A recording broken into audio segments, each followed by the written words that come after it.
Doctor BR Ambedkar ಅವರು ಒಂದು ಮಾತನ್ನ ಬರೆದಿದ್ರು. ಏನಂತ ಬರೆದಿದ್ದಾರೆ ಅಂತ ಕೇಳಿದ್ರ, ಶಿಕ್ಷಣ ಎಂಬ ಹುಲಿ ಹಾಲನ್ನು ಯಾರು ಕುಡಿತಾರೋ ಅವ್ರ ಗರ್ಜನೆ ಮಾಡ್ಲೇಬೇಕಂತ. ಮುಂದುವರೆದ ಭಾಗದಲ್ಲಿ ಒಂದು ಮಾತನ್ನ ಹೇಳಿದ್ರು ಅವರು. ದೇವಸ್ಥಾನಕ್ಕೆ ಹೋದಾಗ ನಾವೆಲ್ಲರೂ ಕಣ್ಣು ಮುಚ್ಕೊಂಡು ಕೂತ್ಕೊಂಡು ದೇವರ ಜಪಾನ ಮಾಡ್ತೇವೆ. ಆದ್ರೆ ಶಾರದಾಂಬೆಯ ಮಂದಿರಕ್ಕೆ ಬಂದಾಗ ಏಕೈಕ ಕಣ್ಣು ತೆರೆಸಿರ್ತಕ್ಕಂಥ ದೇವಸ್ಥಾನ ಯಾವುದು ಅಂತ ಕೇಳಿದ್ರೆ ಅದು ನಿಜವಾಗಿರ್ತಕ್ಕಂಥ ಶಾಲೆ, ಅದು ಸರ್ಕಾರಿ ಶಾಲೆ ಅನ್ನುವಂಥದ್ದನ್ನ ಡಾಕ್ಟರ್ BR ಅಂಬೇಡ್ಕರ್ ಅವರು ಬರೆದಿರ್ತಕ್ಕಂಥದ್ದು ನಾವು ಆಲೋಚನೆ ಮಾಡಬೇಕು ಬಂಧುಗಳೇ. ಇವತ್ತು ಇಲ್ಲಿ ಕೂಡಿರ್ತಕ್ಕಂಥ ವೈಶಿಷ್ಟ್ಯವನ್ನ ನೋಡ್ಬೇಕಾದ್ರೆ ಮಕ್ಕಳನ್ನ ಎಷ್ಟು ಜನ ಸಂಸ್ಕಾರಿತವಾಗಿರ್ತಕ್ಕಂಥ, ಅದು ಸ್ವಚ್ಛಂದವಾಗಿರ್ತಕ್ಕಂಥ ಶಿಕ್ಷಣ ಸಂಸ್ಥೆಯನ್ನ ಮಾಡಿದ್ದೀರಿ ನೀವು. ಅದು ಒಂದೆಲ್ಲೇ ಊರು ಬಿಟ್ಟು ದೂರ್ಗಡೆ ಇದೆ ಈ ಸ್ಕೂಲ್. ಬಹುಶಃ ನನಗನ್ಸುತ್ತೆ ಇದು ಈ ಶಾಲೆಯ ವಾತಾವರಣ, ಈ ಶಾಲೆಯ ಒಂದು ಶಿಸ್ತುಬದ್ಧತೆ, ನಿಯಮಗಳನ್ನ ನೋಡಿದ್ರೆ ಬಹುಶಃ ಸಂಸ್ಕಾರ ಸಂಸ್ಕೃತಿ ಎರಡೂ ಭಾರತ ದೇಶಕ್ಕೆ ಏನು ಅವಶ್ಯಕತೆ ಇತ್ತು ಅದು ಈ ಶಾಲೆಯಲ್ಲಿ ಪ್ರಥಮವಾಗಿ ಮೊದಲ ಹೆಜ್ಜೆ ಇಡ್ತಾ ಇದೇನೋ ಅಂತ ನನಗನಿಸ್ತಾ ಇದೆ. ಯಾಕಂದ್ರೆ ಎಲ್ಲಕ್ಕಿಂತ ಮುಖ್ಯವಾಗಿರ್ತಕ್ಕಂಥದ್ದು ಬಹುಶಃ ನನಗನಿಸುತ್ತೆ ಸಂಸ್ಕಾರ ಮತ್ತು ಶಿಕ್ಷಣ ಅನ್ನುವಂಥದ್ದು ಬಹಳ ಮಹತ್ವ. ಶಿಕ್ಷಣ ಇಲ್ಲಾರ್ದೆ ಅಂತ ಕೇಳಿದ್ರೆ ನಮ್ಮ ಜೀವನ ವ್ಯರ್ಥ ಆಗುತ್ತೆ. ಶಿಕ್ಷಣ ಅನ್ನುವಂಥದ್ದನ್ನು ಯಾರು ಬಯಸ್ತಾರೆ ಅಂತ ಕೇಳಿದ್ರೆ ಇವತ್ತೆಲ್ಲರೂ ತಿಳ್ಕೊಂಡ್ ಬಿಟ್ಟಿದ್ರು.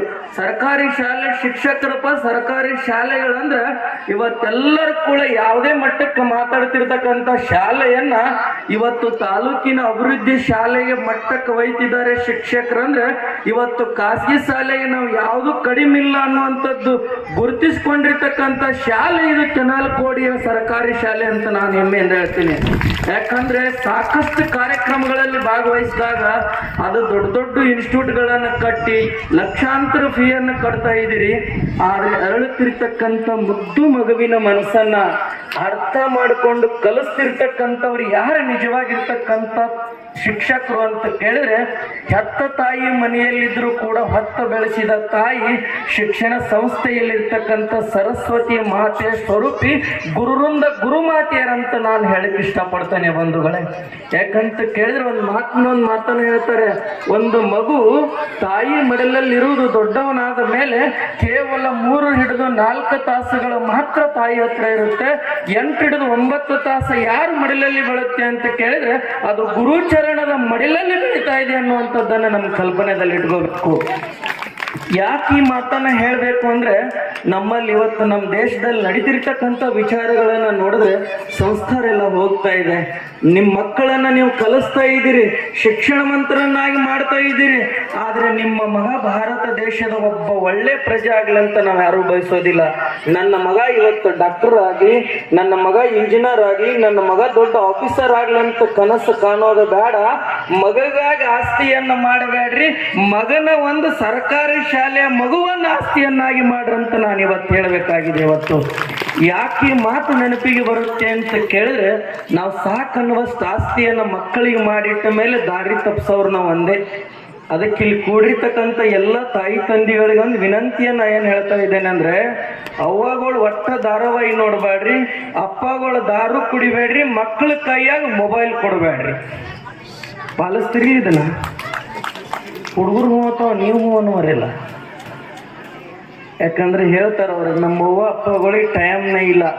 ಇವತ್ತು ಸತ್ಪುರುಷರು ಮಹಾತ್ಮರು ಈ ಭಾರತ ದೇಶದಲ್ಲಿ ಜನಿಸಿ ಅವ್ರು ಯಾಕೆ ಜನಿಸಿದಾರ ಅಂತ ಕೇಳಿದ್ರೆ ಛತ್ರಪತಿ ಶಿವಾಜಿ ಮಹಾರಾಜ್, ವಿವೇಕಾನಂದ ಮಹಾತ್ಮರಾಗಿ ಈ ಭೂಮಿ ಮೇಲೆ ಯಾಕೆ ಜನಿಸಿದ್ದಾರೆ ಅಂದ್ರೆ ಅವರಲ್ಲಿ ಕೊಟ್ಟಿರ್ತಕ್ಕಂಥ ತಾಯಿ ಕೊಟ್ಟ ಸಂಸ್ಕಾರ, ತಂದೆ ಕೊಟ್ಟ ಬುದ್ಧಿ, ಗುರುವಿನ ಆಶೀರ್ವಾದ ಐತಂತ ತಿಳ್ಕೊಂಡು ಇವತ್ತು ಭಾರತ ದೇಶ ವಿಶ್ವಗುರು ಆಗ್ಲಿಕ್ಕೆ ಒಂದೇ ಹೆಜ್ಜೆ ಕಡಿಮೆ ಇದೆ ಅನ್ನುವಂಥ ಮಾತನ್ನ ನಾನು ಹೇಳ್ಬೇಕಾಗುತ್ತೆ.